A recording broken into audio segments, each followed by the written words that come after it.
तो स्टार्ट करते हैं इस लेक्चर में disorder of muscular and skeletal system. तो कौन कौन से डिसऑर्डर हैं भाई मस्कुलर सिस्टम के एंड स्केलेटल सिस्टम के, इसको डिस्कस करेंगे। तो फर्स्ट हम लोग बात करेंगे मस्कुलर सिस्टम के डिसऑर्डर के बारे में। बात समझे तो अब ध्यान से देखो, हम लोग का जो फर्स्ट डिसऑर्डर है भाई मस्कुलर सिस्टम का, जिसे बोलते हैं माइस्थीनिया ग्रेविस। ठीक है, तो फर्स्ट डिसऑर्डर इसे बोला जाता है भैया माइस्थीनिया ग्रेविस। क्या बोलते हैं इसे बोलते हैं माइस्थीनिया ग्रेविस। ठीक है, तो इसे बोला जाता है माइस्थीनिया ग्रेविस, इसे बोलते हैं भैया माइस्थीनिया ग्रेविस।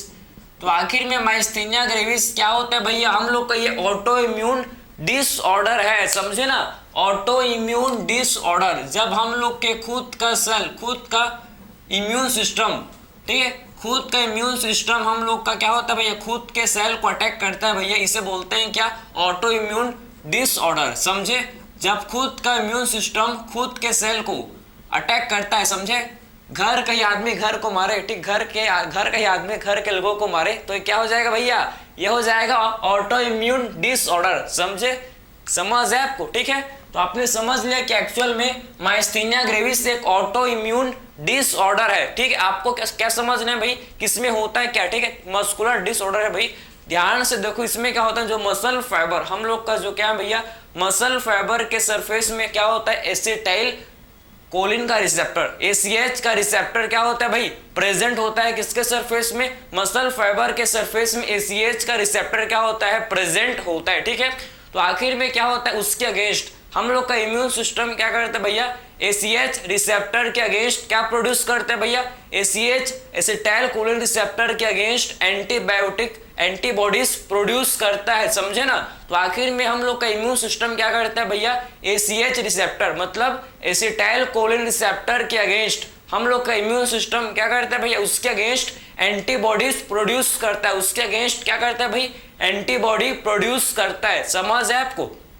तो आपने समझ लिया कि एक्चुअल में क्या होता है भाई, इसमें हम लोग का जो खुद का इम्यून सिस्टम है, इम्यून सिस्टम हम लोग का क्या करता है भैया, एसिटाइल कोलिन के अगेंस्ट रिसेप्टर क्या करता है भैया, एंटीबॉडी प्रोड्यूस करेगा और उससे क्या हो जाएगा, जो ACH रिसेप्टर है भैया डिस्ट्रॉय हो जाएंगे। ठीक है, आखिर में आपको पता है ना कि एसिटाइल कोलिन रिसेप्टर क्या रोल है भैया, एसिटाइल कोलिन रिसेप्टर के साथ कौन बाइंड करता है भाई, एसिटाइल कोलिन बाइंड करता है, जिससे क्या होता है मसल का कॉन्ट्रैक्शन। बात समझ आ रहा है आपको। देखो मैं आपको क्या बता रहा हूँ भाई कि इसमें क्या होता है, देखो ये हम लोग का मसल फाइबर है, ठीक है, ये मसल फाइबर या मसल सेल बोल सकते हो भैया आप इसे, मसल फाइबर या फिर आप क्या बोल सकते हो, मसल सेल बोल सकते हो। ये देखो ये हम लोग का है मसल फाइबर, ये क्या है भाई, मसल फाइबर। ठीक है, ये हम लोग का है मसल फाइबर। ध्यान से देखो, ये हम लोग का क्या है, मसल फाइबर। ठीक है, इसे बोलते हैं मसल फाइबर। तो मसल फाइबर में क्या होते हैं भैया, हम लोग के इसमें क्या होता है, आप देखो कि मसल फाइबर में क्या होता है, इसमें हम लोग के एसिटाइल ACH रिसेप्टर, ठीक है, इसमें क्या होता है, इसमें हम लोग के होते हैं प्रेजेंट ACH रिसेप्टर। बात समझ है आप। इसमें क्या होते हैं भैया, इसमें हम लोग के ACH रिसेप्टर जो कि क्या होते हैं भैया, प्रेजेंट। बात समझ, इसमें क्या होता है, ACH रिसेप्टर हम लोग के क्या होता है, इसमें प्रेजेंट होते हैं, समझे। इसमें हम लोग के ACH रिसेप्टर क्या होता है, मसल फाइबर में प्रेजेंट। ठीक है, मसल फाइबर में ACH रिसेप्टर होता है। और जब हम लोग का समझो, जब हम लोग का क्या होता है भाई, जो हम लोग का एसिटाइल कोलिन, ठीक है, जब एसिटाइल कोलिन रिसेप्टर के साथ ये क्या है भाई, ये हम लोग क्या है, एसिटाइल कोलिन, ठीक है, और ये क्या, ये हम लोग क्या है, क्या एसिटाइल कोलिन, एसिटाइल कोलिन ये हम लोग के क्या है भैया, एसिटाइल कोलिन क्या होता है, एक न्यूरोट्रांसमीटर है। एसिटाइल कोलिन क्या है भाई, एक न्यूरोट्रांसमीटर। तो ये जब अपने न्यूरोट्रांसमीटर एसिटाइल कोलिन जब ये अपने ACH मतलब एसिटाइल कोलिन रिसेप्टर के साथ, एसिटाइल कोलिन रिसेप्टर के साथ बाइंड करता है भैया, जब इसके साथ बाइंड करेगा तो क्या होता है भैया, इससे होता है मसल का कॉन्ट्रैक्शन। इससे क्या होता है, इससे होता है मसल का कॉन्ट्रैक्शन। इससे क्या होता है आप समझो, जब ये एसिटाइल कोलिन जब अपने रिसेप्टर के साथ बाइंड करता है तो इससे क्या होता है, मसल कॉन्ट्रैक्शन। ठीक, इससे क्या होता है आप समझो, इससे हम लोग का होता है मसल कॉन्ट्रैक्शन। बात समझ, इससे होता है क्या, मसल कॉन्ट्रैक्शन। बात समझ, इससे क्या होता है, मसल का कॉन्ट्रैक्शन इससे होता है भैया, मसल का कॉन्ट्रैक्शन इससे होता है। ठीक है, तो आपको एक चीज समझ आया कि जब एसिटाइलकोलिन जो कि एक न्यूरोट्रांसमीटर होता है, जो कि हम लोग का न्यूरोट्रांसमीटर, जब अपने एसिटाइलकोलिन जब अपने ACH रिसेप्टर के साथ बाइंड करता है भैया, जब अपने ये ACH रिसेप्टर के साथ बाइंड करता है, जो कि मसल फाइबर में, जो कि कहाँ होता है भैया, जो कि मसल फाइबर में होता है प्रेजेंट, तो क्या होता है फिर इससे हम लोग का मसल का कॉन्ट्रैक्शन होता है। ये चीज आपको समझ आया, ठीक है। तो आखिर में auto immune disorder myasthenia gravis में क्या होता है, माइस्थेनिया ग्रेविस के केस में क्या होता है भैया, तो माइस्थेनिया ग्रेविस के केस में आपको समझना है कि इम्यून सिस्टम जो हम लोग का है, हम लोग का इम्यून सिस्टम, ठीक है, एंटीबॉडीज, ठीक, आप देखो कि एंटीबॉडीज फॉर्म हो जाता है, ठीक है। हम लोग का इम्यून सिस्टम क्या बना लेता है भाई, क्या प्रोड्यूस कर लेता है, हम लोग का जो इम्यून सिस्टम है आप समझो एंटीबॉडीज फॉर्म क्या हो जाता है भैया, एंटीबॉडीज बन जाता है किसका, एंटीबॉडीज फॉर्म्स अगेंस्ट, किसका अगेंस्ट भाई, एंटीबॉडीज आप देखो किसका अगेंस्ट फॉर्म हो जाता है, ठीक है। आप ध्यान से सुनो कि एंटीबॉडीज जो कि फॉर्म हो जाता है किसके अगेंस्ट, एंटीबॉडीज हम लोग के किसका अगेंस्ट हो जाता है फॉर्म, एंटीबॉडीज फॉर्म अगेंस्ट किसके अगेंस्ट, ACH रिसेप्टर के अगेंस्ट, ठीक है। समझ है आपको, किसके अगेंस्ट बन जाते हैं भाई एंटीबॉडी, ACH रिसेप्टर के अगेंस्ट, क्लियर है। तो एंटीबॉडी किसके अगेंस्ट प्रोड्यूस हो जाता है, किसके अगेंस्ट हम लोग का एंटीबॉडी बन जाते हैं, आप ध्यान से सुनो ACH, ठीक है। तो आखिर में माइस्थेनिया ग्रेविस एक ऑटो इम्यून डिसऑर्डर है, डिसीज है, ठीक है। इसमें क्या होता है, इसमें आप देखो कि एंटीबॉडीज क्या होता है भैया, एंटीबॉडीज फॉर्म हो जाता है किसके अगेंस्ट, इसमें आप देखो कि एंटीबॉडीज फॉर्म हो जाता है भैया ACH रिसेप्टर के अगेंस्ट, ठीक है। तो ACH रिसेप्टर के अगेंस्ट एंटीबॉडी प्रोड्यूस हो जाता है, समझ है। और ये एंटीबॉडीज क्या करते हैं भैया, और ये हम लोग के एंटीबॉडीज आप समझो कि एंटीबॉडीज क्या करेंगे भैया, ये जो एंटीबॉडीज है ना, एंटीबॉडीज क्या करेंगे भैया, ये डिस्ट्रॉय कर देंगे किसको, ये एंटीबॉडीज क्या करेंगे भैया, ये डिस्ट्रॉय कर देंगे ACH रिसेप्टर को, समझे। एंटीबॉडीज डिस्ट्रॉय ACH रिसेप्टर, बात समझ है आपको। एसिटाइलकोलिन के रिसेप्टर को क्या करेंगे भैया, ये एंटीबॉडीज इसको डिस्ट्रॉय कर देंगे, क्लियर है। तो एंटीबॉडीज के रिसेप्टर को कौन डिस्ट्रॉय कर देगा भैया, हम लोग का जो ACH रिसेप्टर, ठीक है, समझे ना आप कि एंटीबॉडीज क्या करेगा, जो ACH का रिसेप्टर उसको ये डिस्ट्रॉय कर देगा, क्लियर है। तो इससे क्या नहीं होगा भाई, इससे फिर क्या नहीं होगा समझो, जब एसिटाइलकोलिन अपने रिसेप्टर के साथ बाइंड ही नहीं कर पाएगा, जब एसिटाइलकोलिन अपने रिसेप्टर के साथ नहीं बाइंड कर पाएगा तो क्या होगा भैया, इससे मसल का कॉन्ट्रैक्शन नहीं होगा, इससे क्या नहीं होगा भैया, नो मसल कॉन्ट्रैक्शन, इससे आपका मसल का कॉन्ट्रैक्शन नहीं होगा, समझे। तो नो मसल कॉन्ट्रैक्शन, ठीक है, इससे मसल का कॉन्ट्रैक्शन नहीं होगा, समझ है आपको, इससे मसल का कॉन्ट्रैक्शन नहीं होगा। तो जब एसिटाइलकोलिन अपने रिसेप्टर के साथ बाइंड करेगा भैया तभी तो होता है मसल का कॉन्ट्रैक्शन। जब एसिटाइलकोलिन ठीक है, ACH रिसेप्टर मतलब एसिटाइलकोलिन उसके रिसेप्टर के साथ बाइंड नहीं करेगा भैया, उसका रिसेप्टर ही खत्म हो गया है, समझो बात को, ठीक है। उसका रिसेप्टर ही खत्म नहीं हो, ठीक है, उसका रिसेप्टर ही भैया खत्म हो गया है। तो आखिर में कैसे बाइंड कर पाएगा भैया, आप समझो ना कि एक्चुअल में कैसे हम लोग का एसिटाइलकोलिन बाइंड कर पाएगा, ठीक है। तो इससे क्या नहीं होगा, इससे हम लोग के मसल कॉन्ट्रैक्शन नहीं होगा, समझे, नो मसल कॉन्ट्रैक्शन, क्लियर है, समझ है आपको, क्लियर। इसमें तो इस आखिर में ये हम लोग को किसको इफेक्ट कर रहा है भैया, हम लोग का माइस्थेनिया ग्रेविस में क्या चीज इफेक्ट हो रहा है, न्यूरोमस्कुलर जंक्शन, ठीक है। तो इसमें क्या करता है भैया, न्यूरोमस्कुलर जंक्शन को इफेक्ट करता है, क्लियर है। तो आखिर में माइस्थेनिया ग्रेविस जो कि किसको इफेक्ट करता है, न्यूरोमस्कुलर जंक्शन को, एसिटाइलकोलिन रिसेप्टर को क्या करता है भैया, डिस्ट्रॉय कर देता है, समझे। एसिटाइलकोलिन रिसेप्टर को ACH रिसेप्टर को क्या करता है भैया, डिस्ट्रॉय कर देता है, जिससे मसल का कॉन्ट्रैक्शन नहीं होता, ठीक है। इससे क्या होता है भैया, इससे हम लोग का होता है, देखो ठीक है, इट आखिर में क्या कॉज करता है, it causes weakening and paralysis of muscle, ठीक है, समझे।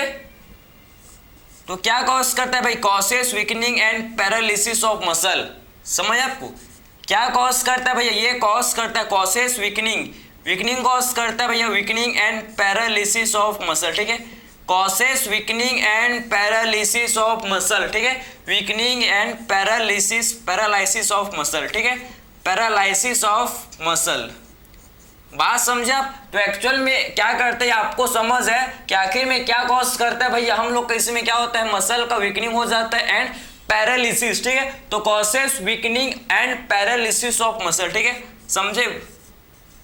ये चीज आपको समझ है कि एक्चुअल में इसमें क्या कॉज करता है, ये वीकनिंग कॉज करता है एंड पैरालिसिस ऑफ मसल, ठीक, वीकनिंग एंड पैरालिसिस कॉज करता है किसके, मसल का। तो आपको समझ है हम लोग का फर्स्ट हम लोग ने डिसऑर्डर डिस्कस किया किसका भैया, मस्कुलर सिस्टम का, जिसे बोलते हैं क्या क्या बोलते हैं, जिसे माइस्थीनिया ग्रेविस, जो कि एक ऑटो इम्यून डिसऑर्डर है। ACH रिसेप्टर के अगेंस्ट क्या हो जाता है भैया, इसमें एंटीबॉडीज बन जाते हैं और ये एंटीबॉडीज ACH रिसेप्टर को डिस्ट्रॉय कर देते हैं, जिससे मसल का कॉन्ट्रैक्शन नहीं होता। इससे क्या होता है भैया, वीकनिंग हो जाता है एंड पैरालिसिस हो जाता है किसके, मसल का, ठीक, weakening and paralysis of muscle.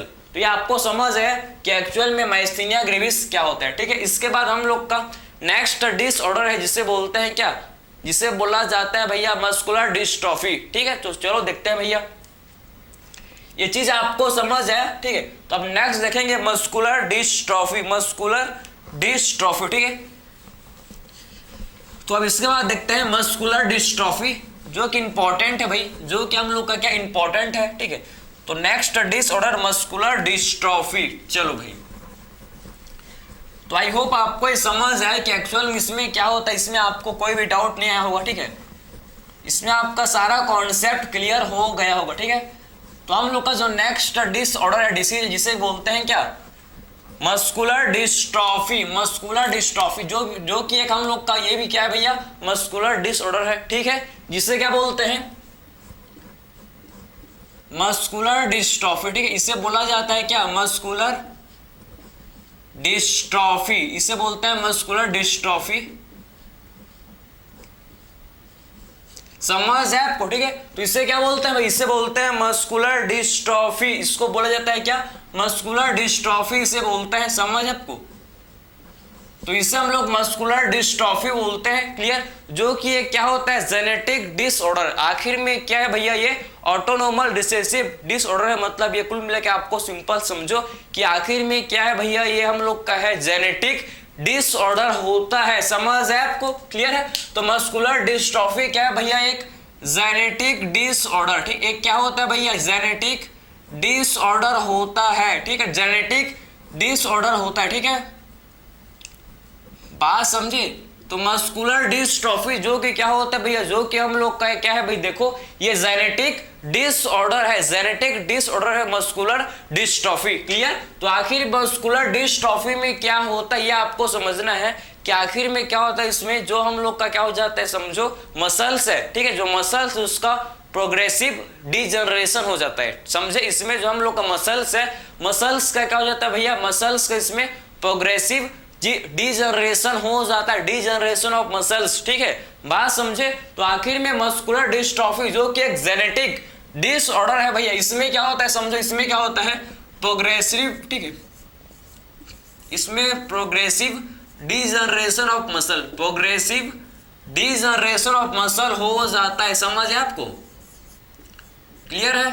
तो progressive degeneration of muscle, progressive degeneration of muscle, clear है, क्लियर। इसे बोलते हैं क्या, इसे बोला जाता है मस्कुलर डिस्ट्रॉफी, क्लियर है। तो आपको समझ है जो कि एक जेनेटिक डिसऑर्डर है, इसमें मसल्स का, इसे मसल्स का कहते हैं, मसल्स का इसमें प्रोग्रेसिव डिजनरेशन हो जाता है, समझे। तो इसमें मसल्स का क्या हो जाता है भैया, प्रोग्रेसिव डिजनरेशन हो जाता है, क्लियर। इसे बोलते हैं क्या, मस्कुलर डिस्ट्रॉफी इसे बोला जाता है, क्लियर है। तो आपको समझ है कि एक्चुअल में मस्कुलर डिस्ट्रॉफी क्या होता है, क्लियर। इसके बाद थर्ड हम लोग देखेंगे भाई, थर्ड हम लोग का क्या होता है भैया, थर्ड हम लोग का होता है जिसे क्या बोलते हैं, इससे बोला जाता है क्या, जो हम लोग का थर्ड डिसऑर्डर है इसे बोलते हैं टीटेनी, क्या बोलते हैं भैया इसको, टीटेनी, समझे, टेटनस नहीं, हम लोग का क्या है, टीटेनी।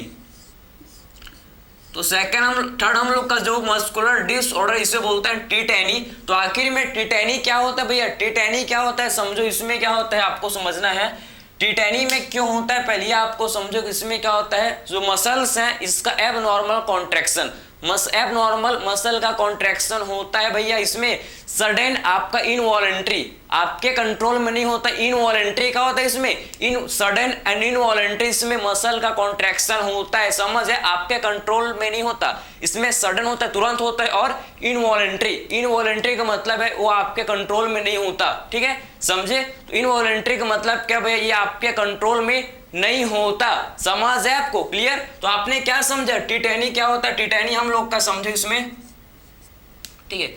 आप बोल सकते हैं कि इसमें जो है क्या होता है भैया, एबनॉर्मल, ठीक, एबनॉर्मल मसल कॉन्ट्रैक्शन, इसमें क्या होता है एबनॉर्मल मसल कॉन्ट्रैक्शन, इसमें क्या होता है भैया, एबनॉर्मल मसल कॉन्ट्रैक्शन, इसमें आप बोल सकते हो कि मसल का एबनॉर्मल मसल कॉन्ट्रैक्शन होता है, एबनॉर्मल मसल कॉन्ट्रैक्शन, या फिर आप क्या बोल सकते हो भैया, या फिर आप बोल सकते हो कि क्या, आप बोल सकते हो कि इनवॉलेंट्री मसल कॉन्ट्रैक्शन, ठीक, इनवॉलेंट्री मसल कॉन्ट्रैक्शन, या फिर आप क्या बोल सकते हो भैया, इनवॉलेंट्री मसल कॉन्ट्रैक्शन, आप इनवॉलेंट्री मसल कॉन्ट्रैक्शन बोल सकते हो, समझ है आपको।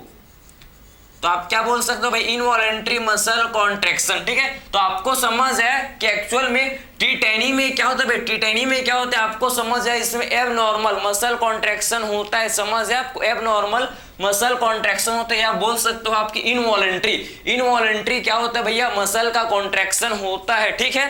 बात समझे क्यों होता है भैया, due to low calcium level, जब आपके बॉडी फ्लूइड में कैल्शियम का लेवल लो होता है, आपके बॉडी फ्लूइड में जब कैल्शियम का लेवल लो होता है तो इनवॉलेंट्री एबनॉर्मल मसल का कॉन्ट्रैक्शन होता है, समझ है आपको, ठीक है। तो आखिर में क्यों होता है भैया, due to low calcium level, due to low calcium level, समझे, लो कैल्शियम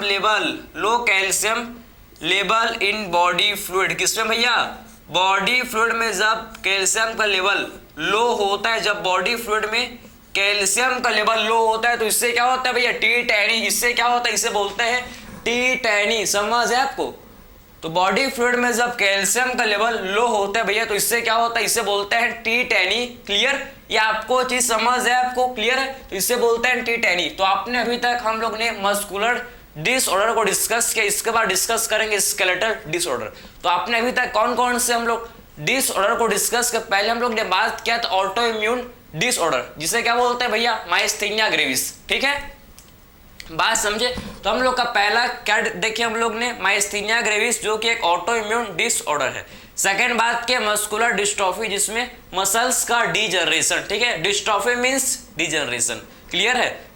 थर्ड हम लोग ने बात किया फिर टी10 कब होता है, जब हम लोग के बॉडी फ्लूइड में कैल्शियम का लेवल कम होता है, लो होता है, जब लो कैल्शियम लेवल हम लोग के बॉडी फ्लूइड में होता है तो इससे होता है भैया, जिसे बोलता है टी10। और फोर्थ डिस्कस करेंगे, ठीक है, फोर्थ हम लोग आर्थराइटिस क्या होता है भैया, इसको हम लोग अब डिस्कस करेंगे। यहां तक आपको समझ है, यहां तक आपको समझ, कोई भी डाउट नहीं होना चाहिए भैया, ठीक है। चलो नेक्स्ट बात करेंगे हम लोग जिसे बोलते हैं आर्थराइटिस, ठीक है, जो नेक्स्ट हम लोग का है जिसे बोला जाता है कि आर्थराइटिस, ठीक है। चलो भाई डिस्कस करते हैं नेक्स्ट हम लोग, अब क्लियर है, या आपको समझ है, बहुत सिंपल है, जब तक कोई कॉम्प्लेक्स चीज नहीं है, ठीक है, पूरा बेसिक है, आपके एनसीईआरटी का हर एक लाइन को मैं कवर कर रहा हूँ भाई, ठीक है। चलो तो हम लोग का जो नेक्स्ट है डिसऑर्डर, इसे क्या बोलते हैं भैया, इसे बोला जाता है क्या, इसे बोलते हैं क्या, आर्थराइटिस, इसे बोलते हैं आर्थराइटिस, ठीक, आर्थराइटिस।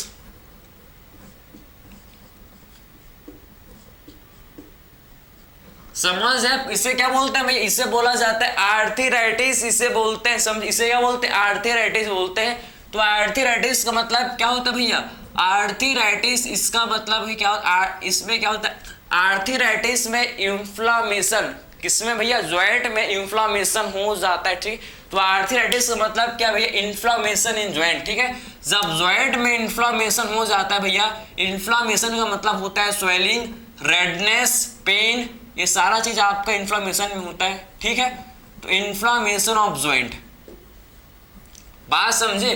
तो आर्थराइटिस में क्या होता है, इंफ्लामेशन ऑफ ज्वाइंट, ठीक है, इंफ्लामेशन हो जाता है किसमें भैया, ज्वाइंट में इंफ्लामेशन हो जाता है, समझे। तो आर्थराइटिस में क्या होता है, जो ज्वाइंट है इसमें क्या होता है भाई, ज्वाइंट में इंफ्लामेशन हो जाता है तो इसे बोलते हैं क्या, आर्थराइटिस। इंफ्लामेशन कब होता है भाई, इंफ्लामेशन आपका देखो, इन्फ्लामेशन का मतलब क्या, आप देखो, इन्फ्लामेशन का मतलब होता है रेडनेस, ठीक है, इसका मतलब क्या होता है भैया, रेडनेस, ठीक है, जहां भी इन्फ्लामेशन हो जाएगा वहां पर रेडनेस आपको दिखाई देगा, ठीक है, वहां पर आपको रेडनेस दिखाई देगा, वहां पर आपको और क्या दिखाई देगा भैया, वहां पर आपको दिखाई देगा क्या, स्वेलिंग, वहां पर स्वेलिंग हो जाएगा, वहां पर स्वेलिंग, समझे, ये आपका वहां पर स्वेलिंग, वहां पर पेन होगा भैया, वहां पर पेन, ये तीन आपको कॉमन, या आपको कॉमन ये ठीक है, ये कॉमन सिम्टम्स हैं भैया, ये कॉमन आपके हैं इन्फ्लामेशन के, समझे। तो कॉमन इन्फ्लामेशन जब भी होगा, जब भी इन्फ्लामेशन होगा वहां पर रेडनेस हो जाएगा, स्वेलिंग हो जाएगा और वहां पेन करेगा भैया, पेन करेगा। बात समझे आप, क्लियर है। तो आपको समझ आए कि एक्चुअल में क्या होता है भैया, आर्थराइटिस का मतलब कि इसमें इन्फ्लामेशन हो जाता है, किसमें, जॉइंट में इसमें इन्फ्लामेशन हो जाता है। क्लियर है, तो आपको समझ आई, ठीक है। नेक्स्ट बात करें तो नेक्स्ट हम लोग का जिसे बोलते हैं भैया गाउट। नेक्स्ट है क्या भैया, नेक्स्ट है गाउट। तो आखिर गाउट में भी क्या होता है भाई, इसमें भी इन्फ्लामेशन होता है, इसमें भी क्या हो जाता है, इसमें भी इन्फ्लामेशन हो जाता है जॉइंट, इसमें भी क्या होता है भैया, इन्फ्लामेशन हो जाता है जॉइंट में, इन्फ्लामेशन ऑफ जॉइंट। बात समझे। तो गाउट में भी क्या हो जाता है भैया, इसमें भी हम लोग का इन्फ्लामेशन हो जाता है जॉइंट में, इन्फ्लामेशन ऑफ जॉइंट। इसमें भी क्या होता है भैया, देखो इन्फ्लामेशन हो जाता है जॉइंट में, जॉइंट में इन्फ्लामेशन हो जाता है ड्यू टू, लेकिन ये किसके चलते होता है भैया, गाउट में भी इन्फ्लामेशन हो जाता है जॉइंट का, इसमें भी जॉइंट का इन्फ्लामेशन हो जाता है, लेकिन क्यों क्यों होता है भैया, ड्यू टू क्यों होता है, देखो इसका रीजन क्या है, ड्यू टू एक्यूमुलेशन ऑफ, किसके एक्यूमुलेशन से भैया, क्या क्यों होता है, ड्यू टू एक्यूमुलेशन, किसके एक्यूमुलेशन होता है, due to accumulation of uric acid crystal, ठीक है, due to accumulation of uric acid crystal. Uric acid crystal के एक्यूमुलेशन से क्या हो जाता है भैया, यूरिक एसिड के क्या होता है, यूरिक एसिड के क्रिस्टल के, यूरिक एसिड क्रिस्टल के एक्यूमुलेशन से क्या हो जाता है भैया, गाउट हो जाता है, समझे ना।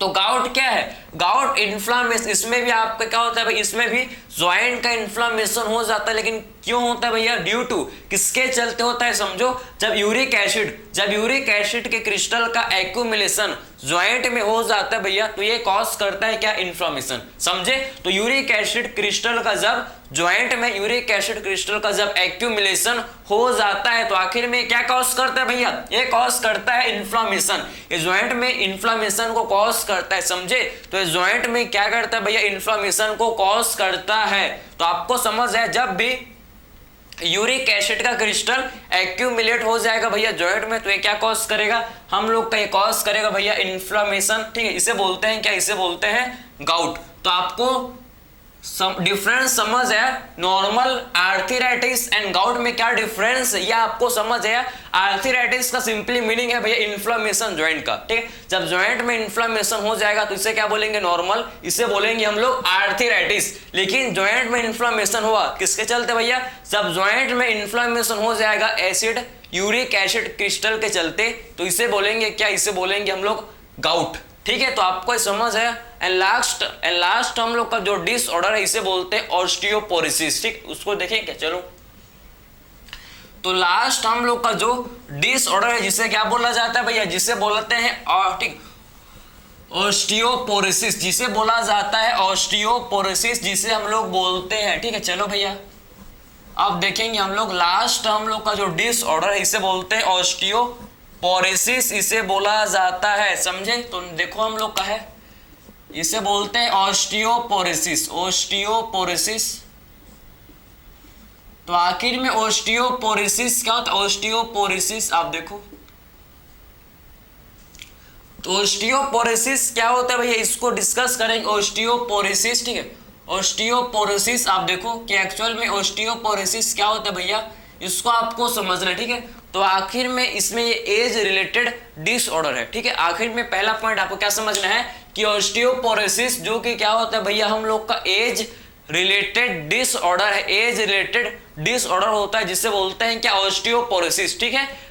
कॉमनली ये किसमें होता है, कॉमनली जो फीमेल जिसका मोनोपोज कम हो गया भैया, ठीक है, समझे ना। तो ऐसे फीमेल जिसका मोनोपोज हो गया, ठीक है, तो उसमें होता है भैया, मोस्ट कॉमन है, ठीक, ऐसे फीमेल जिसका मोनोपोज, ठीक है, हो गया, उसको बोलते, उसमें होता है क्या, ऑस्टियोपोरोसिस। तो आपको समझना है भैया एज रिलेटेड डिसऑर्डर है, समझे, एज रिलेटेड डिसऑर्डर, ठीक है, बात समझ है।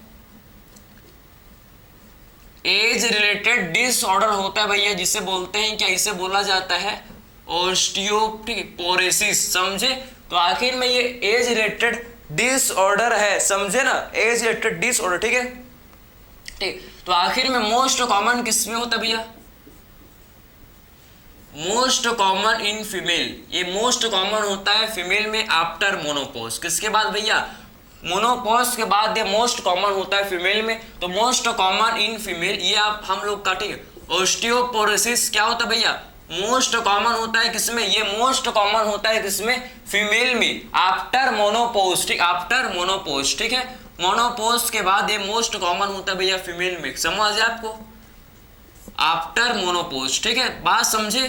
तो मोनोपॉज जो कि एट द एज ऑफ 45 से 50 ईयर एज के बाद ये फीमेल में मोस्ट कॉमन होता है भैया ऑस्टियोपोरोसिस, ठीक है, समझे? एक एज रिलेटेड डिसऑर्डर, इसीलिए इसे क्या बोला गया भैया? एज से रिलेटेड ये डिसऑर्डर है, इसीलिए बोलते हैं osteoporosis. Most common in female after menopause, ठीक है, आफ्टर मेनोपॉज, ठीक, आफ्टर मेनोपॉज।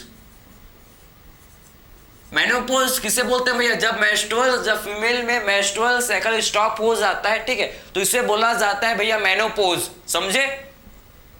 तो आखिर में ऑस्टियोपोरोसिस में क्या होता है भैया? इसमें बोन मास डिक्रीज, इसमें क्या हो जाता है भैया? इसमें जो बोन मास ये डिक्रीज हो जाता है, क्लियर है? इसमें बोन मास जो कि हम लोग का क्या होता है भैया? इसमें बोन मास डिक्रीज हो जाता है, ठीक है। तो आपको समझ आया कि ऑस्टियोपोरोसिस में क्या होता है? बोन मास डिक्रीज हो जाता है, इसमें बोन मास डिक्रीज हो जाता है, ठीक है। और क्या हो जाता है भैया? इसमें इंक्रीज, इसमें और क्या, इसमें आप देखो इसमें क्या हो जाता है? Increase chances of fracture, fracture होने का चांस, इंक्रीज चांसेस, ठीक है, इंक्रीज चांसेस ऑफ फ्रैक्चर, ठीक है। आप समझो कि इसमें क्या, किसका chance? Increase chances of fracture, इसमें फ्रैक्चर होने का चांस, फ्रैक्चर होने का चांस इंक्रीज हो जाता है, समझे ना?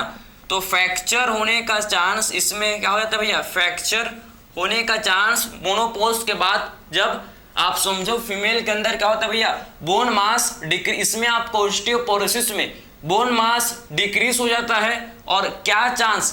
फ्रैक्चर होने का चांस इंक्रीज हो जाता है। ये क्यों होता है भैया? ड्यू टू लो एस्ट्रोजन, ठीक है, due to low estrogen level. जब एस्ट्रोजन का लेवल भैया, जब आप देखो ना, जब मेंस्ट्रुअल साइकिल स्टॉप होता है तो फीमेल के अंदर एस्ट्रोजन हार्मोन का लेवल कम हो जाता है, समझे? जब मेंस्ट्रुअल साइकिल स्टॉप होता है तो फीमेल के अंदर क्या होता है भैया? जो एस्ट्रोजन का लेवल है ये कम हो जाता है, एस्ट्रोजन का लेवल कम हो जाता है, समझे? तो फीमेल बॉडी के अंदर एस्ट्रोजन हार्मोन का लेवल कम हो जाता है आफ्टर मेनोपॉज, समझे? तो due to low estrogen, due to low estrogen, ठीक है, बात समझे? तो लो एस्ट्रोजन के चलते भैया ये होता है, समझ है? क्लियर है?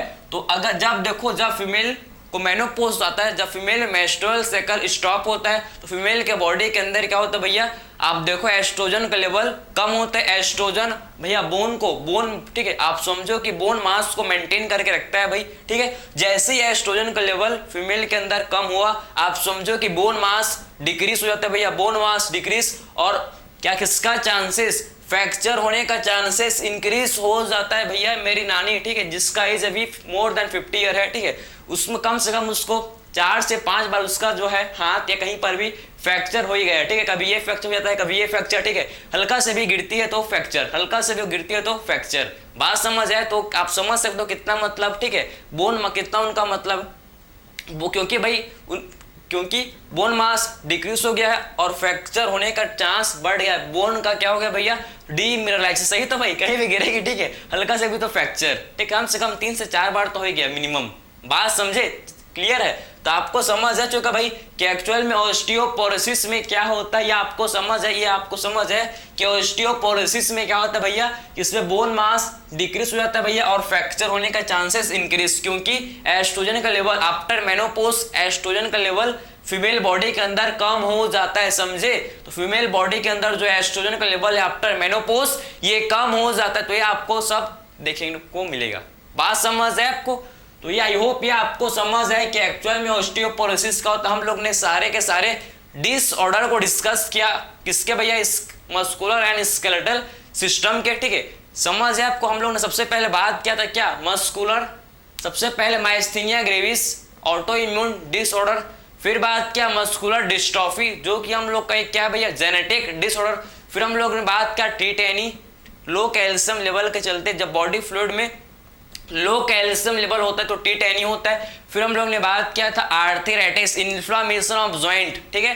गाउट, इन्फ्लामेशन ऑफ जॉइंट किसके चलते भैया, जब एसिड यूरिक एसिड क्रिस्टल का एक्यूमुलेशन, जब जॉइंट में जब यूरिक एसिड क्रिस्टल का एक्यूमुलेशन हो जाता है तो इससे क्या होता है भाई, इससे हम लोग का होते हैं क्या होता है, इससे गाउट, इसे बोलते हैं गाउट, ठीक है। आर्थराइटिस का मतलब सिर्फ इन्फ्लामेशन है और गाउट का मतलब है जब यूरिक एसिड क्रिस्टल का एक्यूमुलेशन हो जाता है भैया तो इससे होता है क्या, इन्फ्लामेशन, इसे बोलते हैं गाउट, ठीक है। एंड लास्ट हम लोग ने बात किया ऑस्टियोपोरोसिस, और आपको समझ आया कि ऑस्टियोपोरोसिस एक एज रिलेटेड डिसऑर्डर है, ठीक है, समझे। आफ्टर मेनोपॉज होता है फीमेल में, ये मोस्ट कॉमनली आपको फीमेल में देखने को मिलेगा, आफ्टर मेनोपॉज ये देखने को मिलेगा। बात समझ है आपको, तो ये आपको चीज समझ है कि आफ्टर मेनोपॉज ये आपको फीमेल में के अंदर देखने को मिलेगा, ठीक है। बात समझे, क्लियर। तो आई होप ये आपको समझ आया होगा, इसमें आपको किसी भी टाइप का डाउट नहीं आया होगा, क्लियर। सो मिलता है नेक्स्ट लेक्चर में, थैंक यू।